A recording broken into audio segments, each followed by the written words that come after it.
వేదిక మీద ఉన్న పెద్దలందరికీ మరియు మన సమస్య చెప్పుకుందామని చెప్పేసి వచ్చినటువంటి మన మిత్రులందరికీ ధన్యవాదాలు.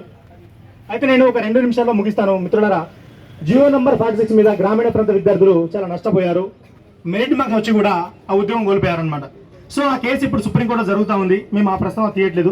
సార్ దయచేసి ఒక 2 పాయింట్ నోట్ చేసుకోండి సార్. ఎందుకంటే జియో నంబర్ 46 వల్ల అధిక మార్కులు సాధించి కూడా ఉద్యోగం కోల్పోయినటువంటి మా మిత్రులు ఒక 15,000 పైచలకు ఆత్మహత్య చేసుకున్నారు సార్.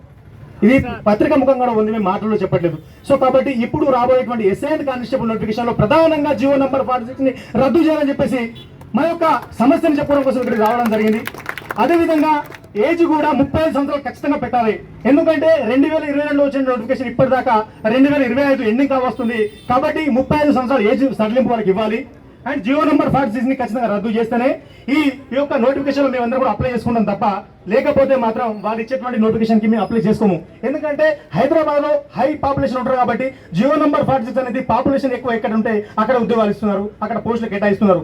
సో తద్వారా హైదరాబాద్ లో ఉన్నటువంటి 10,000 ఉద్యోగాలు వస్తే ఒక 5,000 ఉద్యోగాలు హైదరాబాద్ లో కేటాయిస్తున్నారు. కాబట్టి హైదరాబాద్ లో ఉన్నటువంటి మిత్రులందరూ కూడా సాఫ్ట్వేర్ సైడ్ అదర్ సైడ్ పోతారు, ఆ పోస్టులు మిగిలిపోతూ ఉన్నాయి. ఉన్నటువంటి మిగతా జిల్లాలలో అసలు ఒక పోస్ట్ కూడా రావడం జరుగుతలేదు. సో కాబట్టి జియో నంబర్ 46 అనేది మాకు ఒక ఉరితాడుగా మారుతుంది.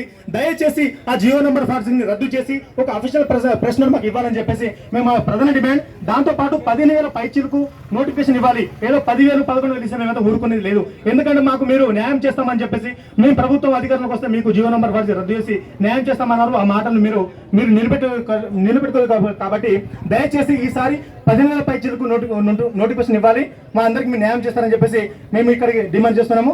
అది లేని ఎడల ఖచ్చితంగా మేమంతా కూడా సార్ వాళ్ళ యొక్క మద్దతుతోని మళ్ళీ మేము పోరాటం చేయాల్సి వస్తాయి. కాబట్టి దయచేసి ఈ యొక్క అవకాశం ఇచ్చినందుకు మీ అందరికీ నేను కృతజ్ఞతలు తెలుపుతున్నాను సార్.